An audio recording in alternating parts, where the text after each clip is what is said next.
Aku di mana? Di mana, Pak? Oh, siapa? Kalian siapa? Nggak tahu. Kalian ngapain di sini? Kita mau bikin konten edukasi tentang pencemaran air tanah. Ngapain? Kamu ini mau ngapain ini di sini? Nggak tahu. Ikut aja loh. Ya udah. Ayo. Halo teman-teman semua, apa kabar nih? Gimana harinya? Lancar kan? Di sini kita semua bakal menjelaskan tentang pencemaran air tanah. Apa sih pencemaran air tanah itu? Tapi sesuai dengan kata pepatah, tak kenal maka tak sayang. Maka dari itu kita kenalan dulu yuk. Halo semua, salam kenal. Nama aku Dinda Isanuri Najwa. Nama aku Raden Virgina Salma Setiati. Nah, di sini kita punya teman baru nih. Siapa ya? Boleh kenalan dulu nggak? Halo. Ya udah.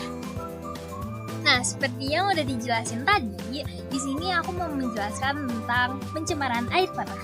Tapi sebelumnya, ada yang tahu nggak sih apa itu air tanah? Nggak tahu. Ini, jadi air tanah itu adalah air yang berada di bawah permukaan tanah yang dapat masuk melalui pori-pori ataupun retakan pada tanah juga bebatuan. Ada juga pencemaran air tanah dan juga krisis air tanah yang disebabkan oleh banyak faktor yang akan dijelaskan selanjutnya. Nah, air tanah juga memiliki jenis yang beragam loh teman-teman. Dapat dibedakan berdasarkan kedalamannya serta tekanan udaranya. Kita bahas satu-satu yuk. Yang pertama ada air tanah freatik, yaitu air tanah yang dapat ditemukan di kedalaman 40 meter di bawah permukaan tanah. Dan biasanya memiliki tekanan yang rendah sehingga mudah untuk terkontaminasi. Yang kedua ada air tanah artesis, yaitu air tanah yang dapat ditemukan di kedalaman 40 hingga 150 meter di bawah permukaan tanah dan memiliki tekanan yang cukup tinggi. Kemudian yang ketiga ada air vados, yaitu air tanah yang berasal dari air hujan atau air meteorit yang mengandung H3 atau tritium, dan air ini biasanya dapat mempengaruhi air di zona jenuh, yaitu zona freatik. Nah, kemudian ada air konat, yaitu air yang ada di dalam batuan bawah tanah yang bersama dengan minyak dan gas alam. Nah, kemudian ada air juvenil nih, yang disebut juga dengan air magma dikarenakan aktivitas magma di dalam perut bumi yang menghasilkan hidrogen juga oksigen.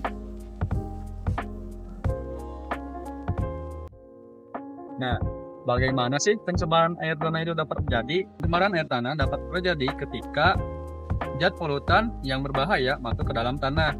Zat polutan tersebut berpindah dari permukaan tanah menuju ke lapisan air tanah. Nah, air tanah tersebut tidak dapat digunakan untuk kegiatan sehari-hari seperti digunakan untuk penggunaan air bersih untuk diminum ataupun penggunaan kegiatan mencuci baju dan yang lainnya. Nah, di sini saya akan memberitahu beberapa faktor di mana pencemaran tanah itu dapat terjadi. Seperti yang saya perlihatkan sekarang, ini adalah tempat pembuangan sampah yang menggunakan metode open dumping.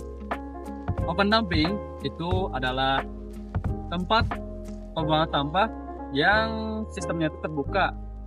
Nah, seharusnya tempat pembuangan sampah yang bagus itu adalah sanitary landfill. Lalu saya sebutkan kembali beberapa faktor pencemaran tanah dapat terjadi, yaitu penumpukan sampah yang sulit terdaur ulang, seperti yang saya perlihatkan sekarang. Lalu ada juga pembuangan limbah pabrik sembarangan yang saya tunjukkan di sini, ataupun pembuangan limbah domestik yang dihasilkan dari limbah rumah tangga yang di sini, ataupun pembuangan pestisida yang tidak teratur ataupun tidak sesuai standar yang diberikan oleh pemerintah, sehingga pestisida yang dibuang itu melebihi kapasitas sehingga dapat mencemari tanah yang berakibat mencemari air tanah. Lalu dilanjut beberapa dampak yang akan terjadi ketika pencemaran air tanah itu terjadi. Lanjut. Nah, faktor-faktor yang disebutin tadi bisa berdampak cukup signifikan terhadap kualitas air tanah kok, seperti penurunan pH atau kenaikan pH, kemudian dapat dilihat juga dari kekeruhan air tanah tersebut. Kayak gini nih. Terus, dengan hal tersebut bisa merusak kesuburan air tanah serta merusak kesuburan tanah untuk ditanami karena matinya organisme-organisme yang ada dalam tanah. Parah banget kan?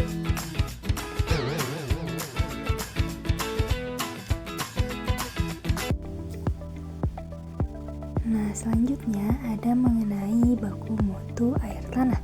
Salah satu aspek suatu tanah itu subur umumnya memiliki kandungan pH tanah normal atau netral, yaitu sekitar 6-7. Tanah ini memungkinkan tanaman untuk tumbuh dan mendapatkan nutrisi yang efisien. Kadar kelembapan tanah yang ideal berkisar antara 20% hingga 40% dari kapasitas tanah. Dalam Peraturan Menteri Kesehatan Republik Indonesia Nomor 2 Tahun 2023 Pasal 1 mengenai baku mutu air tanah untuk penggunaan higienis dan sanitasi disebutkan harus mengandung pH sekitar 6,5-8,5 dan tidak berbau. Sementara air tanah untuk penggunaan minum harus memiliki pH sekitar 0,5-8,5.